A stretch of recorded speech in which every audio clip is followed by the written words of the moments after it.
peace, audience, to our national audience and our international audience, for Yah, righteousness, Jerusalem, and the Holy Seed. This is part 4 of dispelling, of the Christian myth. This is part 4. I don't want to say the final part because we always are doing our best to reveal and pull the covers off these religions. But we're going to pick up basically from where we left off. We've been getting a lot of calls from around the country about these apocryphal books. Okay, so we're going to touch on that today and go into it pretty extensive, and hopefully we'll be able to get all this in to dispel these apocryphal books for what they are: lies and deceptions, creations of the descendants of Esau. Now, again, in Daniel chapter 11 verse 14, and in those times there shall many stand up against the king of the south. Also the robbers of thy people shall exalt themselves to establish the vision, but they shall fall. Okay, now that the robbers there in 11:14 Daniel, this was during the time of the Greek kingdom.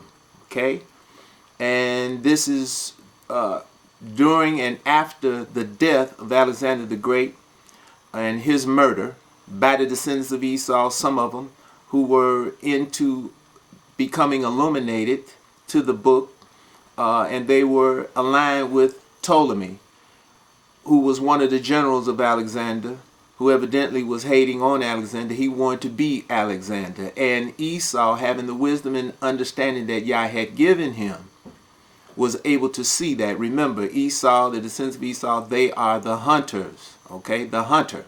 Isn't that his prophecy over in Genesis chapter 27?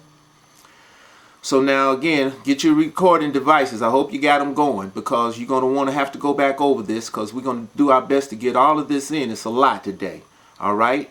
And we're going to do our best to expose these apocryphal books and who wrote them and the time that they came in. And this is during the 3rd century BCE, okay? Under the reign of, it starts under the reign of Ptolemy Philadelphus, the son of Ptolemy Soter. And it starts around 285 BCE, coming on down through the BCEs, okay? And this is when the first translation of the Book of Remembrance, the so-called Old Testament, began. It was the first book ever on earth to be translated from one language to another, and it was translated from the Hebrew Israelite Aramaic into the Greek language. And this was done by the descendants of Esau, not by the descendants of Israel. Okay, we must understand, when you go back into the book of Malachi, the last prophet of Yah till today, Malachi was contemporary with Nehemiah when Nehemiah returned. Okay, if you go into chapter 13 of the book of Nehemiah, Nehemiah says that in the 32nd year, he had to return to Artaxerxes. Because if you go into the first chapter of Nehemiah, Nehemiah makes the statement that he had to set Artaxerxes a time, okay? Because Artaxerxes asked him, in other words, how long are you going to be gone? Now we must understand we're dealing with a transliteration, and the descendants of Esau who translated this book, they do their best to the extent that Yah allowed them, because they couldn't do anything that Yah did not allow, to disrupt the time period, okay? The chronology of this book, because he knows how important time is, all right?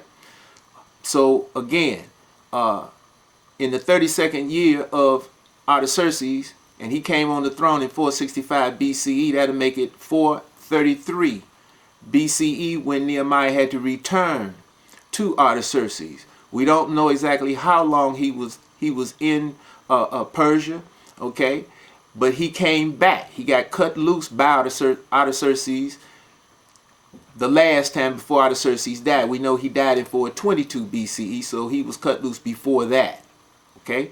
And it was when he returned, as you see in chapter 13, Nehemiah, that he noted certain conditions that had come about from his absence from Jerusalem.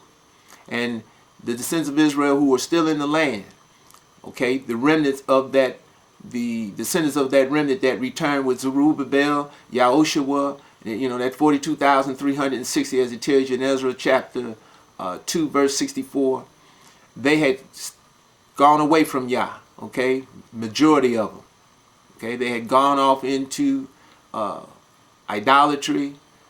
They were marrying strange wives who were idolatrous. They were having children by these women who were raised idolatrous, who were raised where they couldn't even speak the Hebrew Israelite language. Nehemiah makes note of this. He also makes note that the Lewites had fled everyone to his field, and he understood, because the Lewites had returned to their field, he understood that the people had stopped bringing their tithes and offerings to Yah and to the temple of Yah, that second temple that had been built, that was standing in Jerusalem at that time. Now, Nehemiah came back in 444 BCE. Okay, so again, we're talking now after 433 BCE. At some point he returned. When he saw these children who could not speak in the Hebrew Israelite language, you figure what, maybe 5 years, they were about 5 years old, at least 4 or 5. You understand, when a child is talking, okay, a year to be born, another, what, 3, 4 years, 5 years. So sometime around there, maybe 5 years, 6 years, he returned. So we're down now around what, 427 BCE, okay? And this is when he came back and he saw these things had come about, and the temple was left by the Lewites, okay? Because the people hadn't brought their tithes. The Lewites had just left the house of Yah and left their blessings, okay? Because whether the people are bringing tithes or not, whether they're bringing offerings or not like they're supposed to, those who represent Yah are still supposed to do their job in regards to Yah, because that's how you get your blessings. You don't leave Yah for any reason whatsoever, okay? So now when he makes note of this, also you can go into the first chapter of Malachi and see that Malachi, Yah coming through Malachi, who was the last prophet of Yah till today, okay? And this is, like I said, around 427, 426 BCE. Malachi was raised up, and Yah came through Malachi to the people. And if you go to chapter 1 Malachi, you can see that Yah is basically saying the same thing that Nehemiah is saying, right? He's saying the same thing, because Nehemiah was the governor, who's mentioned in chapter 1 Malachi, all right? When Yah said, the people are bringing the blind and the lame and the sick upon mine altar. He says, you understand, they're snuffing at my offerings. He said, I am a great king, and my name is dreadful amongst the heathen. He said, go offer these offerings now to thy governor and see if he will accept thy person. Well, the governor was Nehemiah at that time. They were contemporary at that time after Nehemiah's return. Okay? So, again, we're in the latter part of the 5th century BCE, around 427, 426, right in that area. Okay? Now, you see from reading Malachi, those 4 chapters, that Yah was basically signing off. When you get to chapter 3, okay, we put it in the flyer that we put out, and when you get to chapter 3, you will see that Yah says that the people, the remnant of our forefathers who were in the land, who was still about Yah, because it wasn't many, they were talking one to another.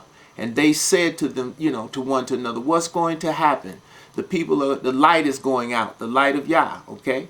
Like Yah said, you understand, he was going to create a famine in the land, not of bread, but of hearing his words, okay? So the light was going out. And they spoke one to another, saying, what's going to happen? Because they said, when we die, the children are gone. You understand, they're in idolatry. They're not about Yah. Most of the people are not about Yah today. So now what's going to happen? And Yah heard it. That's what it says in chapter 3 Malachi. And he hearkened.